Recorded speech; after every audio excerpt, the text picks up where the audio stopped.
Segala perkaraku ku serahkan padamu,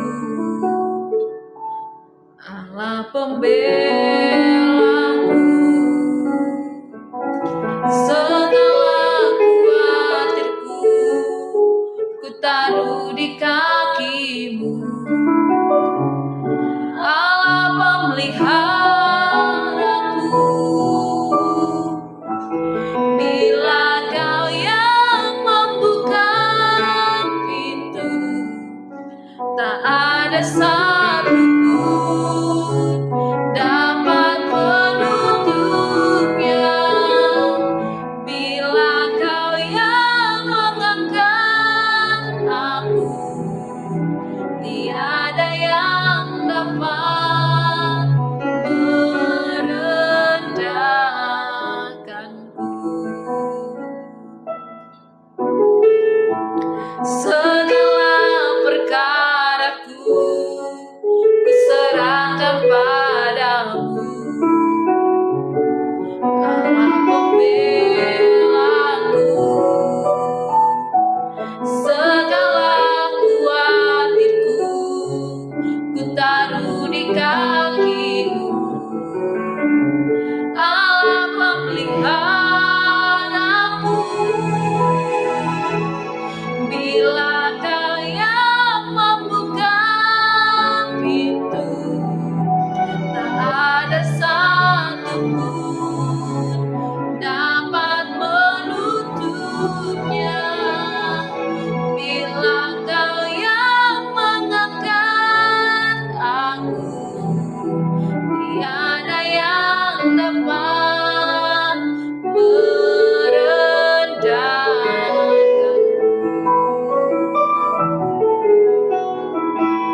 Bila Kau yang membuka pintu, tak ada satupun dapat menutupnya. Bila Kau yang mengangkat aku, tiada yang dapat merendahkanku. Tiada yang dapat merendahkanku. Terima kasih Tuhan Yesus. Engkau Allah pengharapan kami, Engkau segalanya bagi kami Tuhan.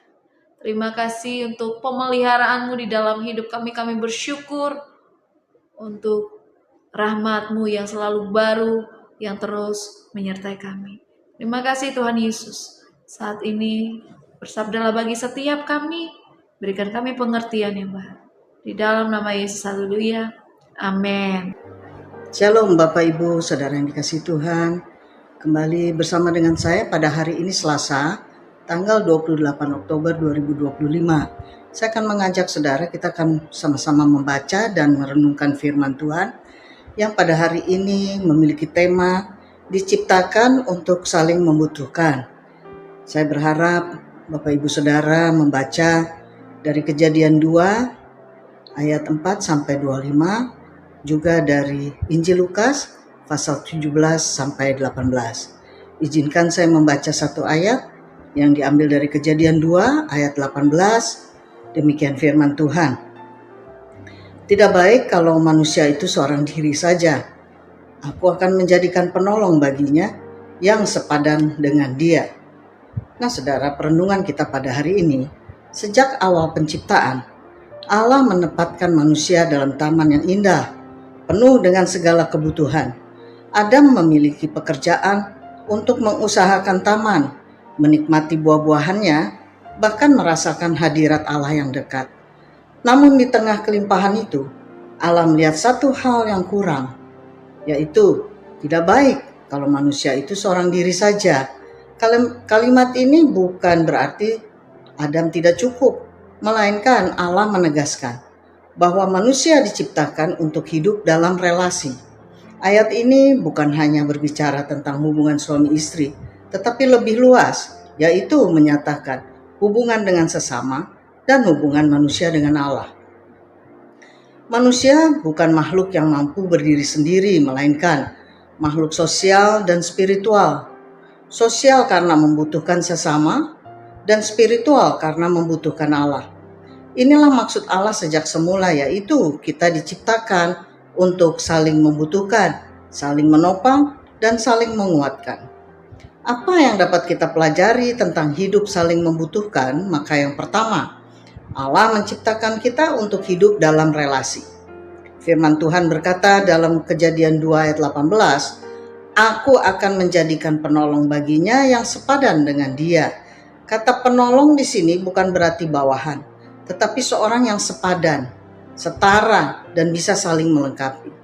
Allah tahu manusia akan kesepian jika hidup sendirian, maka Ia menghadirkan pasangan, keluarga, komunitas, dan gereja untuk menjadi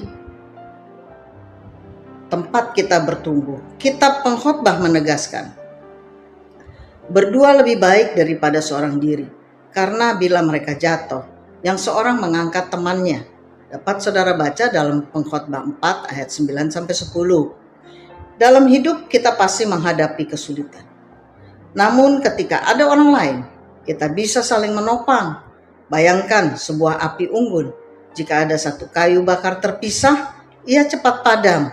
Tetapi bila banyak kayu disatukan, api akan bertahan lama. Sama seperti kehidupan manusia, ketika bersama maka kita akan kuat karena saling menopang. Hal kedua, dalam relasi kita belajar mengasihi. Yesus memberikan perintah baru, saling mengasihilah kamu sama seperti aku telah mengasihi kamu. Saudara dapat membacanya dalam Yohanes 13 ayat 34. Kasih tidak bisa dipraktekkan sendirian, karena kasih hanya nyata ketika ada kumpulan sesama. Allah menaruh orang-orang di sekitar kita, baik keluarga, teman, bahkan orang yang sulit kita hadapi, agar kita belajar mengasihi dengan kasih yang dari Allah. Rasul Yohanes juga berkata, saudara-saudaraku yang kekasih, marilah kita saling mengasihi, sebab kasih itu berasal dari Allah. Dapat saudara baca dalam 1 Yohanes 4 ayat 7. Hubungan dengan sesama adalah cermin hubungan kita dengan Allah. Ketika kita mengasihi, kita sedang memantulkan kasih Allah kepada dunia. Hal yang ketiga, dalam kebersamaan ada pertumbuhan. Alkitab berkata dalam Amsal 27 ayat 17, besi menajamkan besi, orang menajamkan sesama. Pertumbuhan iman dan karakter tidak terjadi dalam kesendirian. Kita butuh orang lain yang menegur, mengingatkan, mendorong, bahkan menantang kita. Ibrani 10 ayat 24-25 mengingatkan agar kita saling memperhatikan dan saling mendorong dalam kasih, serta jangan menjauhkan diri dari pertemuan ibadah. Dalam kebersamaan, iman kita diperkuat dan dipelihara. Gereja bukan sekadar gedung, melainkan komunitas orang percaya yang saling menguatkan. Hal yang keempat, Allah hadir dalam relasi dengan sesama. Yesus berkata dalam Matius 18 ayat 20, sebab di mana 2 atau 3 orang berkumpul dalam namaku, di situ aku ada di tengah-tengah mereka. Kehadiran Allah dinyatakan bukan hanya dalam doa pribadi, tetapi juga dalam kebersamaan umatnya. Bahkan ketika terjadi konflik, firman Tuhan mengajarkan, jagalah dirimu, jika saudaramu berbuat dosa, tegurlah dia. Dan jika ia bertobat, ampunilah dia. Dapat saudara baca dalam Lukas 17 ayat 3-4. Relasi bukan selalu mulus, tetapi di dalamnya kita belajar mengampuni, merendahkan hati, dan membangun kembali. Disitulah Allah bekerja. Nah, refleksi kita pada hari ini saudara, Kejadian 2 ayat 18 menegaskan bahwa sejak awal manusia diciptakan adalah untuk saling membutuhkan. Kita membutuhkan Allah sebagai sumber hidup, dan kita juga membutuhkan sesama untuk saling melengkapi. Dalam relasi ada kasih, ada pertumbuhan. Dalam persaudaraan Allah hadir. Demikian renungan kita pada hari ini saudara. Mari kita berdoa. Bapa, di dalam nama Yesus Kristus kami bersyukur, berterima kasih untuk firman-Mu dan renungan pada hari ini yang mengajarkan kepada kami supaya kami memiliki kasih satu dengan yang lain, Bukan saja kasih terhadap Allah, tetapi juga penting kasih sesamanya yang membuat iman kami senantiasa bertumbuh. Terima kasih Bapak, sepanjang hari ini kami mau serahkan dalam tangan Tuhan. Dalam nama Yesus Kristus kami berdoa dan bersyukur. Amin.